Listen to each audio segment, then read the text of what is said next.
Ce podcast est proposé par Jinkyo, la communauté des talents de l'information. Jinkyo accompagne les médias dans leur détection de talents avec plus d'efficacité et de diversité au service de l'information. Vous souhaitez en savoir plus? Écrivez-nous à contact@jinkyo.com.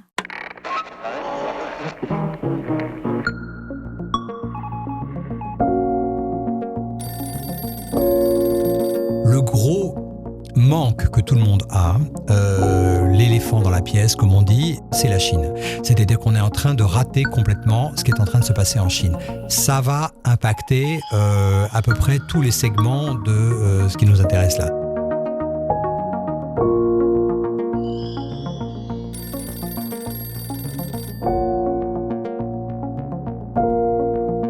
Bonne année à toutes et bonne année à tous. Salut Élise. Bonjour, bonne année. Bonne année à toi aussi. Alors ceci est un épisode un petit peu particulier parce que nous voulions commencer l'année 2020 avec un peu de prospective, de perspective sur les innovations dans le monde de l'information.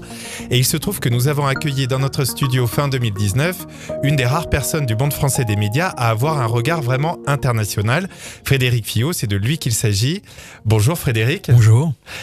Alors, tu as passé 2 ans à Stanford et quelques années plus tôt, tu avais déjà été correspondant aux États-Unis pour Libération. Tu as été éditeur dans le groupe suédois Schibsted, responsable d'innovation aux Échos et aujourd'hui, tu es à la fois prof de journalisme en anglais à Sciences Po, éditeur de la newsletter Monday Note, bien connu des adeptes de la tech, et aussi tu es entrepreneur avec Deep News, l'impressionnant projet dont on a parlé justement dans le précédent épisode de podcast d'intelligence artificielle pour repérer la qualité dans la production de l'information. Alors Frédéric, commençons tout de suite par cette prospective. Que faut-il attendre en 2020 dans le monde de l'information? Alors forcément, la première question qu'on a envie de te poser, elle est autour de l'intelligence artificielle puisque c'est devenu ton sujet d'expertise. Est-ce que on en parle beaucoup pour en fait peut-être pas grand-chose dans le monde de l'info? Alors, il y a toujours beaucoup de spéculations, d'exubérance par rapport à ce genre de sujet. Néanmoins, il y a quand même des domaines dans lesquels l'intelligence artificielle pourra rendre vraiment de grands services. Si on part de la production éditoriale, je ne crois pas que pour éliminer un fantasme, une crainte tout de suite, je ne crois pas que les journalistes seront à brève échéance, même à moyenne échéance, remplacés par des machines. Ils seront remplacés par des machines pour des choses extrêmement peu qualifiées, comme par exemple des résultats sportifs, des comptes rendus de matchs, etc., etc. C'est ce que font déjà pas mal d'entreprises. Il y a une boîte américaine qui s'appelle Narrative Science qui fait ça pour CBS et pour des journaux britanniques. Et d'ailleurs, c'est pas mal, c'est très bien fait. D'après les gens qui aiment bien le football, on s'y tromperait. C'est des articles qui sont écrits qui sont rédigés par une machine. Il y a d'autres tentatives qui sont tout à fait intéressantes. Il y a la société qui est opérée par Elon Musk, qui s'appelle OpenAI, qui a sorti un modèle extraordinairement impressionnant où on lui soumet un texte et il est capable de le continuer et c'est très très impressionnant. Il y a eu un article qui est sorti dans le New Yorker il y a quelques mois, ou vers le mois de novembre, qui est absolument édifiant parce qu'en plus de ça, c'est bien fait sur le web. Il y a un petit système qui permet de montrer la génération d'articles et c'est quand même très impressionnant. Ça reste expérimental. C'est un truc qui est très inquiétant dans la production de fake news parce que ça permettra de produire des fake news à très grande échelle. Donc ça, c'est quand même un problème. Mais je ne crois pas qu'il y ait de menace pour le métier de journaliste. En revanche, l'intelligence artificielle peut apporter pas mal de choses, par exemple dans la détection d'informations. L'agence Reuters, l'agence Bloomberg utilisent déjà des systèmes dans lesquels ils regardent un peu ce qui se passe, notamment sur les réseaux sociaux. C'est Reuters, je crois, qui a un système qui s'appelle News Tracer, dans lequel ils analysent chaque jour 7 millions de tweets. Et ils regardent un petit peu les signaux à bas bruit qui émergent de ces tweets et ça leur permet de détecter des tendances lourdes, de trucs qu'un œil humain peut-être ne pourrait pas détecter, mais que les machines pourront mettre en évidence et donc alerter la rédaction. Donc ça, c'est quand même des outils très intéressants. Et puis l'autre domaine, qui est un domaine beaucoup plus commercial, c'est la capacité à adapter le contenu au profil des individus, c'est-à-dire à faire des analyses extrêmement approfondies sur ce que les gens aiment lire et à servir de contenu en fonction de ça, et avec le Graal qui est la personnalisation des contenus, qui présente des avantages et des inconvénients, c'est-à-dire que d'un côté, c'est vachement bien de servir des choses qui vont vraiment plaire aux lecteurs, et de l'autre côté, il ne faut pas non plus enfermer les gens dans des bulles et supprimer la sérendipité, comme on dit, qui est l'espèce de curiosité accidentelle qui va nous faire découvrir quelque chose qu'on adore, mais qu'on n'avait pas l'intention de lire. Donc il y a un équilibre à trouver comme dans toute chose. Ces technologies-là, les 2 dernières dont tu parlais surtout, est-ce que tu penses qu'aujourd'hui, et en 2020 par exemple, il y a des médias, au-delà de Reuters, en France, qui sont capables financièrement ou techniquement de les mettre en place ? Alors, je pense qu'ils seraient capables de le faire financièrement. Je pense qu'ils sont moins capables de le faire culturellement parce que de ma connaissance malheureusement assez approfondie des médias français, je peux quand même témoigner que les médias français par rapport aux médias américains sont très sous-investis technologiquement. Si on regarde les médias français, pas seulement par rapport aux médias américains, mais par rapport aux Scandinaves, par rapport aux Allemands, par rapport aux Britanniques, la proportion d'ingénieurs, et notamment d'ingénieurs capables de travailler sur des disciplines avancées dans les médias français est quasiment inexistante. C'est un truc culturel. C'est-à-dire qu'en gros, l'industrie des médias français, j'ai quand même pas mal payé pour le savoir, c'est une industrie qui est très lente, qui a été longtemps baignée dans la subvention. C'est-à-dire que par exemple, quand on regarde un truc comme le fonds Google pour l'innovation était censé financer de réelles innovations. Bon. Pour la presse française, c'est devenu un guichet parmi d'autres. Et ils ont soumis des trucs qui étaient finalement extrêmement peu innovants. C'était très rare de trouver. Donc, réponse à ta question sur leur capacité à développer des trucs d'intelligence artificielle, à mon avis, ils devraient le faire. C'est pas un investissement gigantesque, mais c'est un problème culturel qui vient d'une incompréhension au niveau des hautes hiérarchies et des hiérarchies intermédiaires et d'une relative inappétence dans la chose technique. Et en gros, un doute sur le fait que est-ce que la technologie peut vraiment sauver par rapport à la qualité de notre produit, la qualité intellectuelle et philosophique de notre produit. Alors, autre sujet. Pour 2020, on a vu en cette fin d'année 2019 des quotidiens importants en Scandinavie changer beaucoup de stratégies vraiment de manière assez radicale, bon, à la suite d'un long process, mais et dont certains, en Norvège en particulier, abandonnent leur version papier ou la sous-traite. C'est-à-dire vraiment, ça devient quelque chose d'annexe dans l'organisation générale du média. Est-ce que c'est quelque chose qui peut arriver ? Alors, je sais que le papier, on l'a annoncé plein de fois, mais on va recommencer. Est-ce que c'est quelque chose qui peut arriver en France ? Ça arrivera fatalement parce que quand on voit la diffusion des journaux, elle est quand même totalement anecdotique aujourd'hui. Enfin, les chiffres sont effrayants.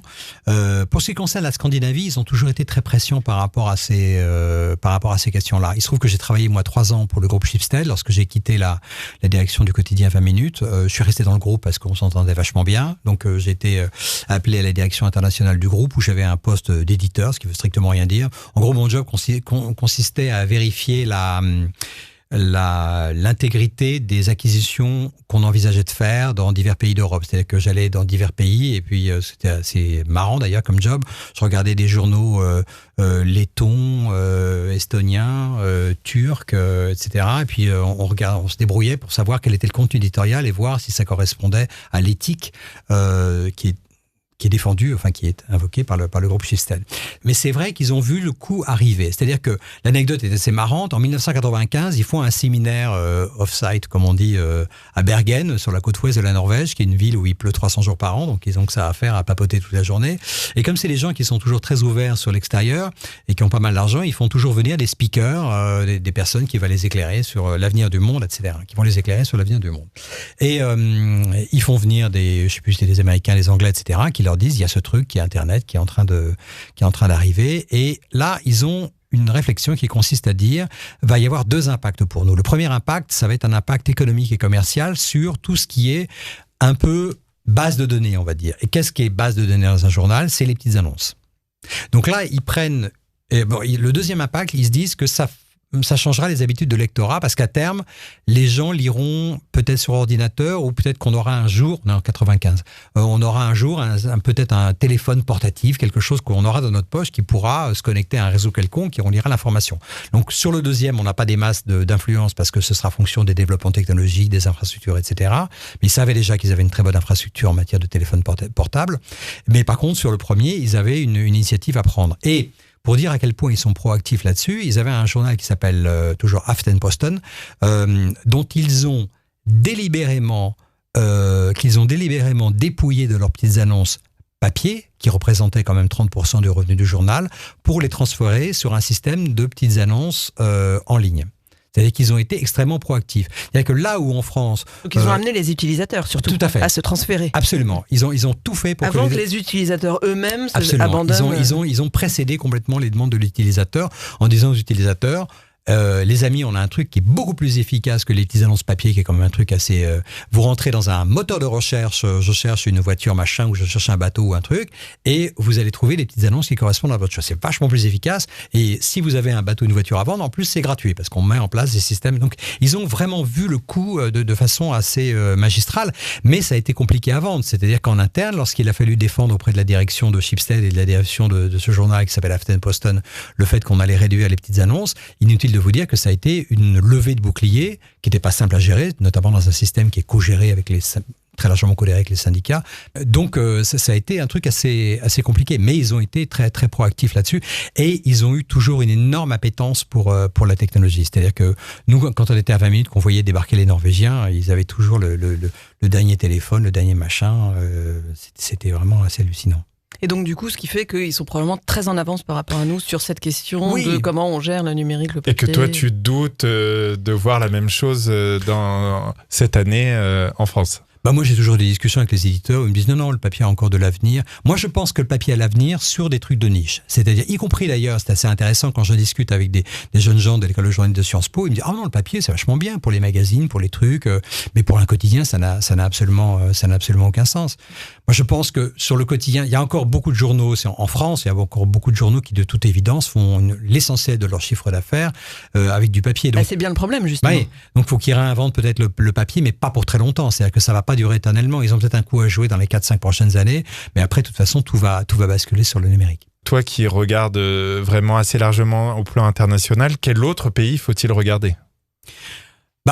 Déjà, quand on est français, il faut regarder ce qui se passe en Europe, parce qu'effectivement, quand on regarde la Scandinavie, l'Allemagne, la Grande-Bretagne, etc., il y a quand même des éléments, leur appétence pour la technologie, des business models, le recours à la donnée utilisateur de façon intelligente, qui sont intéressants.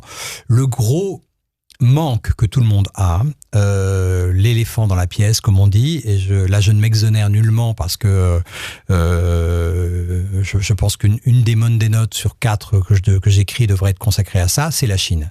C'est-à-dire qu'on est en train de rater complètement ce qui est en train de se passer en Chine.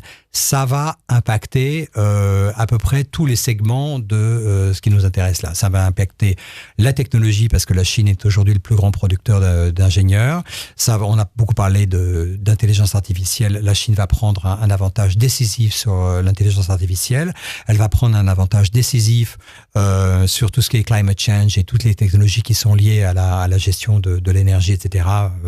Notamment par le fait qu'ils ont le couteau sous la gorge à cause du niveau de pollution en Chine. Donc ils vont simplement investir massivement là-dedans.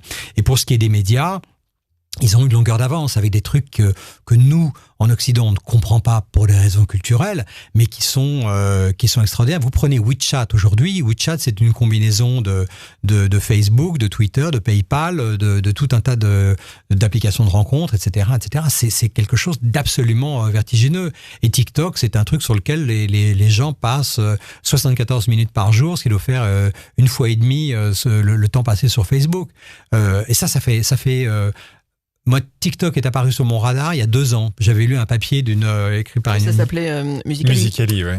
Ouais, alors... C'était peut-être... Enfin, il y ils avait ont déjà... racheté Musical.ly, c'est ça l'histoire. Oui, mais c'était un papier qui avait été écrit, même pas par un journal, il avait été écrit par l'analyste d'une firme de venture capitaliste de venture capital de Palo Alto. J'étais tombé dessus... Et la personne avait fait une analyse absolument édifiante sur l'impact que ça avait. Donc c'est quelque chose qu'on ne regarde pas assez, qu'on ne voit pas assez. Il y a un tas de raisons à ça. C'est des raisons culturelles, c'est des raisons linguistiques, c'est des raisons de flemme aujourd'hui aussi. Et puis ce sont des Et on n'aime pas la Chine. C'est On des n'aime pas la Chine, censeurs, oui, c'est une il y a dictature. ça aussi. Et puis, il y a fondamentalement un phénomène d'insularité. Quand on prend la Silicon Valley, parce que la Silicon Valley, ils sont pas du tout plus malins que nous là-dedans, ils ratent ce sujet énormément. Je parle de la presse technologique et médiatique. C'est-à-dire que, moi, je pense, je serais aujourd'hui au Monde, ou à la tête du Monde ou à la tête des Échos, je me débrouillerais pour avoir 2 journalistes franco-chinois qui soient totalement biculturels, bilingues, et qui passent leur temps là-bas, qui soient peut-être correspondants. Il y a les correspondants là-bas, mais on envoie les correspondants qui sont des gens extrêmement compétents, parce que voilà, mais ils sont pas... Puisque tu as été dans cette position. Non, mais je veux dire, je parle de la Chine où c'est quand même un gros problème à cause de la langue. On envoie des gens qui parlent pas mal chinois, etc. Mais c'est une chose de parler chinois, c'est une autre chose d'être complètement intégré sur le plan culturel dans ce pour vraiment comprendre dans ce système. très profondément ce qui est en train de se passer. Mais pour rebondir sur ce que tu dis, on est en train de louper ça. Pour prendre l'exemple de WeChat, qu'est-ce qu'on est, enfin nous les Américains, on va dire de l'Occident, est en train de louper, de faire la même chose pour un, ou on est en train de louper le fait que, parce que WeChat, personne l'utilise en Occident. Ouais, et puis c'est naze à utiliser, c'est insupportable. Moi, je l'ai utilisé parce qu'à un moment, je fricotais avec des Chinois, c'est insupportable. Mais donc, du coup, qu'est-ce qu'on loupe ? On loupe la façon... On loupe 2 choses. On loupe la façon dont c'est construit. On loupe la façon dont comment ça va impacter la société. Sur le fait qu'on va avoir, c'est assez terrifiant, une application qui va, en plus de ça, dans le cas de la Chine, être très largement mise à profit pour le système de social credit, quoi, leur système terrifiant d'évaluation des individus sur la base de leur comportement social. Et ça, donc, c'est essentiel de comprendre ça. Et de toute façon, il faut pas perdre de vue que le système de crédit social, de social credit, qui est mis en place en Chine, donc par le gouvernement, c'est un truc qui est en train d'arriver en Occident par le biais de boîtes comme Facebook, qui sont en train de construire ça, mais alors, ils sont en train de le répliquer, mais nickel chrome, quoi. C'est-à-dire qu'on va avoir exactement la même chose. Mais donc, eux ne loupent pas ça, Facebook. Ils le font à leur façon. Alors eux, ils le regardent un peu, ils le font à leur façon. Mais de toute façon, il ne faut pas perdre de vue que Facebook a quand même en tête de devenir ce qu'on appelle une super app comme les WeChat. Mais seulement, Facebook a d'autres problèmes qui vont ralentir sa croissance, à mon avis, à partir de 2020. Alors justement, peut-être qu'on en parle. Autre sujet, les GAFAM. Il s'est passé beaucoup de choses en 2019, en 2018, etc. Qu'est-ce qu'on attend en 2020 sur ce sujet de Google, Facebook et consorts ? Moi, je pense malheureusement pour eux qu'on doit s'attendre à une grande rectification quand même. Et cette grande rectification, elle va avoir 2 moteurs. Le premier, il commence à le voir venir, qui est la régulation. Et cette régulation, elle va se faire au niveau de l'État américain avec les lois antitrust, enfin le département antitrust qui dépend du département du commerce, où il commence vraiment à se poser des questions et à engager des actions à longue durée, des actions qui ressemblent un petit peu aux actions qu'on va engager en Europe. Et effectivement, il y a la Commission européenne qui, en termes de confiance, a un capital confiance assez important et un capital de sympathie, parce que quand même, malheureusement, ça je pense que c'est un truc assez néfaste, mais en Europe, on a quand même un sentiment anti-américain qui est extrêmement ancré, très profondément ancré, plus encore en France. Et donc, il y a cette espèce de mur de régulation que ces boîtes-là vont prendre dans la figure, qui est en fait largement mérité, même si ça a été très mal fait. C'est-à-dire que moi, tout le monde vénère Margrethe Vestager, qui est une personne brillantissime, sans aucun doute, parfaitement légitime à son poste, etc. Il faut simplement savoir que Margrethe Vestager, elle a 1000 personnes dans son staff, ce qui est absolument gigantesque. Alors effectivement, elle n'a pas que la régulation numérique à s'occuper, mais jusqu'à maintenant, moi je ne considère pas qu'elle ait fait un job exceptionnel. Elle s'est attaquée à Google, qu'elle avait dans le collimateur pour des raisons que j'ignore, sur des trucs qui étaient vieux de plusieurs années, que Google avait la faute était reconnue et admise, ils ont rectifié les choses, mais en même temps Vestager et son équipe ont ignoré la montée d'Amazon, ont ignoré la gestion des données abusives que faisait Facebook. Et quand on compare les amendes qui ont été infligées à Google versus les amendes qui ont été infligées à Facebook, c'est absolument sans commune mesure. Donc il est temps que, à mon avis, l'Union européenne rectifie un peu le truc. Donc ils vont s'attaquer effectivement à des problèmes comme Amazon. Amazon est une violation des lois de concurrence qui est absolument himalayesque. Donc va y avoir ce premier facteur qui est le facteur de la régulation, pour lequel on n'a rien vu pour l'instant. C'est-à-dire que ça va être un énorme truc. À quoi ça va aboutir ? J'en sais rien. Il n'est pas du tout exclu que ça aboutisse à des tentatives de démantèlement. Ces tentatives de démantèlement vont être extrêmement lentes à se mettre en place et une boîte comme Facebook a déjà pris les devants. Elle a pris les devants de façon très simple, c'est en interpénétrant leur technologie. C'est-à-dire qu'aujourd'hui, pour démanteler Instagram de Facebook, de WhatsApp, c'est déjà impossible. Donc c'est impossible commercialement, mais ça commercialement on pourrait se démerder, mais c'est complètement impossible de le faire sur un plan technique. Ils ont prévu le coup, et donc ça va être compliqué. Et puis le démantèlement, c'est peut-être pas la meilleure solution parce que on va décourager, on risque de tuer l'innovation.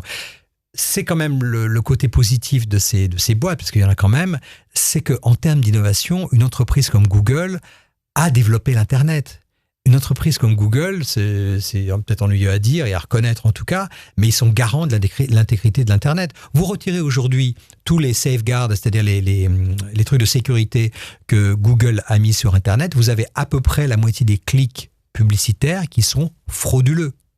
Donc, qui garantissent l'intégrité de ces trucs-là. Donc, si on commence à s'attaquer, à démanteler ces boîtes-là, on risque quand même de faire un peu chanceler le système. Moi, je pense qu'ils doivent être régulés dans leurs pratiques. Ils ont des pratiques ouvertement abusives, mais que faut pas non plus faire n'importe quoi. Est-ce que du coup, sur la question de la régulation, c'est ça peut-être la réponse? On parlait tout à l'heure des fake news, de l'ultra-ciblage sur Facebook des messages politiques. Est-ce que c'est la régulation la réponse? Ça va être très compliqué parce que, par exemple, si on prend les publicités politiques, il y a deux problèmes. Le premier problème, c'est qu'est-ce qu'une publicité politique? Si je fais une publicité pour un groupement d'entreprises dans un domaine, je peux très bien avoir une espèce de connotation, de coloration idéologique extrêmement... Sur la gestion des déchets, par exemple. Voilà, et puis pile poil. Voilà, un truc d'intérêt commun ou sur une politique publique quelconque, je peux très bien avoir un agenda politique extrêmement orienté. Est-ce que c'est de la pub politique? À mon avis, c'en est. Parce que ça impacte la cité, ça impacte la vie de la cité, ce qui est quand même la définition du politique. Et l'autre problème, c'est celui que j'évoquais tout à l'heure, que je ne vais pas redévelopper, c'est la capacité d'avoir une information complètement personnalisée et donc de facto extrêmement pernicieuse qui va passer sous tous les possibles radars. Et là, la publicité politique, elle va perdurer pour longtemps. C'est cette individualisation du message qui va être un énorme problème. Pour revenir sur un enjeu des GAFAM et justement des fake news, tu disais Google, c'est quand même sécurise Internet, et c'est vrai effectivement par rapport à toutes ces publicités frauduleuses. Et pourquoi ils n'arrivent pas et pourquoi ils n'essayent pas de mettre en place des vraies sécurités sur cette question des fake news? Parce que c'est très compliqué, parce que il y a une question de, comme je disais tout à l'heure, il y a une question de volumétrie, c'est-à-dire qu'il est techniquement très compliqué de construire des algorithmes capables. Nous, dans mon petit business, on s'attaque, comme je l'expliquais lors de la précédente émission, on s'attaque à des environnements fermés, des environnements normés. On a fait ça par design, comme on dit, de façon délibérée. Mais dès l'instant qu'on prétend crawler l'intégralité de l'Internet, c'est absolument impossible. Et puis, les fake news, si vous voulez, si je peux raconter une toute petite anecdote, il y a 2 ans, j'avais été invité à une conférence un peu off the record qui était organisée par Google à Phoenix en Arizona, à l'université d'Arizona, et on était des groupes de journalistes et puis on faisait des ateliers comme ça, et il y a une personne qui s'appelle Mandy Jenkins qui est très très impliquée dans la lutte contre les fake news. Elle a dit tiens, vous êtes un groupe de 15, on va faire un petit atelier où vous allez créer, vous journalistes, vous allez créer des fake news. Et c'était fascinant, je l'ai raconté dans un blog de la Monday Note.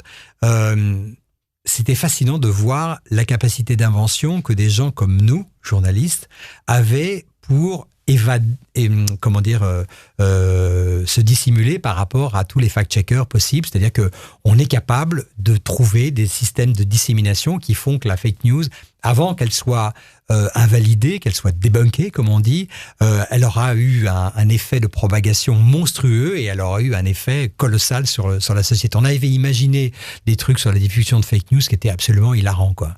Mais c'était, en tout cas... Aujourd'hui, on rigole un peu moins. Ouais, on rigole un peu moins, mais c'est un truc très, très, très vertigineux. Donc, vous avez cette capacité de la fake news d'être totalement polymorphe, c'est-à-dire de s'adapter à tous de changer de forme, protéiforme. Vous avez une capacité de dissémination qui est absolument gigantesque et vous avez une capacité de ciblage qui est également incroyable. Donc, avec ça, bonne chance pour les fake news. Alors ça peut être une bonne manière de conclure. Tu parlais des jeunes que tu vois au quotidien à l'école de journalisme à Sciences Po. À quoi ils ressemblent ces futurs talents de l'information ? Bon, il ressemble. Moi, je passe des moments formidables parce que juste avant d'arriver dans le studio, j'étais avec une classe qui est une des meilleures classes que j'ai jamais eues à Sciences Po. C'est une vingtaine de jeunes gens qui sont en première année, qui sont tous des anglophones. Au total, doit y avoir 4-5 nationalités. Au total, puisque j'enseigne un peu au collège, j'enseigne une vingtaine de nationalités différentes de tous les âges. Donc c'est toujours très intéressant.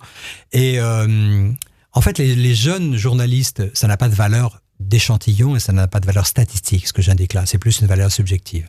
Mais ce que je trouve super intéressant, c'est que les jeunes auxquels je suis confronté là, je les trouve extrêmement entreprenants, extrêmement désireux de développer leurs propres médias, leurs propres projets qui a quelques caractéristiques qui sont d'abord d'être en défiance complète par rapport à l'establishment médiatique, c'est-à-dire ils veulent en gros des trucs qui sont un peu contraires à ce qu'on fait aujourd'hui. Aujourd'hui, il y a toujours le magistère qu'on a tous connu et qu'on a incarné, le magistère du journaliste qui s'adresse soit par la radio, la télé ou par le média écrit à son audience. Eux, ils veulent des trucs beaucoup plus participatifs, ils veulent des choses beaucoup plus légères, beaucoup plus compactes, et il y a quelques moteurs fondamentaux. Il y a un moteur qui est l'éthique.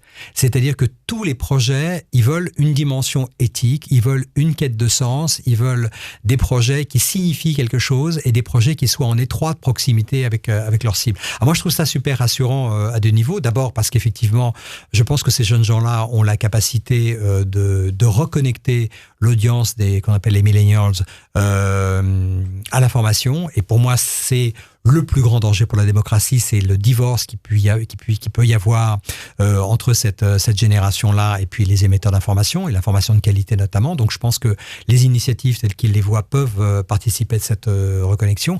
Et puis encore une fois, ils sont très entreprenants. Ce sont des gens qui ne sont pas du tout réticents à prendre des risques. En gros, ils se disent que entre se retrouver, c'est un peu ce qu'ils disent, le verbatim n'est pas tout à fait celui-là, mais ça équivaut à ça, entre se retrouver dans une rédaction à Berlin, à Paris, à Londres ou dans l'Ohio quelque part, et puis de se retrouver dans une rédaction où on va faire des trucs qui vont pas nécessairement nous exciter énormément, on va être confronté à une couche hiérarchique qui de toute façon va nécessiter 4 ans de labeur acharné à pénétrer ou à balayer ou je ne sais quoi. Et puis de la précarité sans doute. Puis, oui, de la précarité. Et puis avoir une espèce de précarité assumée, mais qui va être sur notre projet, notre truc pour notre public. Moi, j'ai l'impression qu'ils font le choix pour le second. Et ça, je trouve ça extrêmement rassurant. C'est même rafraîchissant. Et en plus, je les trouve extrêmement créatifs. Ils comprennent beaucoup de choses. Et ils ont cette volonté d'entreprendre. Et troisième élément, ils ont en plus de ça des outils dont vous êtes l'incarnation avec les podcasts, qui aujourd'hui, avec des moyens relativement limités, on peut quand même toucher une audience extrêmement importante. Donc, sur le journalisme, moi, je suis plutôt optimiste. Mais pour les médias, du coup, un peu moins, parce que cette jeune génération n'a peut-être pas très envie de faire perdurer ou survivre ou de trouver des solutions pour les médias et les médias existants. Oui, mais d'abord, on peut aussi adopter une posture positive et optimiste en se disant que les médias vont quand même réagir et finir par saisir ce talent, c'est-à-dire ne pas se laisser se développer ce talent en dehors de leur propre sphère. Et puis deuxième élément, moi, ce qui me semble de toute façon d'une importance absolument critique pour l'avenir de notre démocratie, c'est qu'on ait des gens qui sont en âge de voter, qui ont un bulletin de vote, qui soient correctement informés, qui soient de gauche, de droite, quelles que soient leurs convictions, que ces gens-là aient une information qui soit équilibrée, qui puisse leur permettre de faire un choix informé. Si ce choix il est fait par les grands médias, très bien, je serais super content que tous les grands médias qu'on aime, qu'on a aimés, dans lesquels on a travaillé, et dans lesquels personnellement j'ai eu une carrière extrêmement diversifiée et riche, survie et embellisse, je serais vraiment enchanté que ce soit le cas. Si c'est une autre forme de média qui soit incarnée de façon beaucoup plus décentralisée, beaucoup plus petite, beaucoup plus multiforme, dont encore une fois un média comme le vôtre est l'incarnation, moi ça me va très bien aussi. L'essentiel, c'est que le but final soit rempli. Merci beaucoup pour cette conclusion. Merci aussi d'avoir partagé avec nous toutes ces réflexions. À très bientôt, Frédéric. J'espère. Salut Élise. Salut à tout le monde et puis encore une fois, bonne année. Rendez-vous la semaine prochaine. Aparté est un podcast produit par Jinkyo. Il est animé par Élise Colette et Jean-Baptiste Diebold. Notre expert du son et de la réalisation, c'est Raphaël Belon. La communication et les réseaux sociaux d'Aparté sont animés par Laurie Lejeune. Le design graphique a été imaginé par Benjamin Leble et la musique composée par Boris Leble. Vous pouvez retrouver Aparté sur Instagram en 2 mots, comme en latin, A, plus loin, Parté. Plus loin, podcast. Comme en anglais. Non, comme en latin. Bon, bref, c'est un balado francophone. Aparté podcast. Posez-nous vos questions, suggérez-nous de nouveaux invités, envoyez-nous des étoiles et des commentaires. Et si vous n'aimez pas Instagram, vous pouvez aussi nous contacter sur Twitter. Elisco, ELIZCO. XJBDX. Merci pour votre fidélité.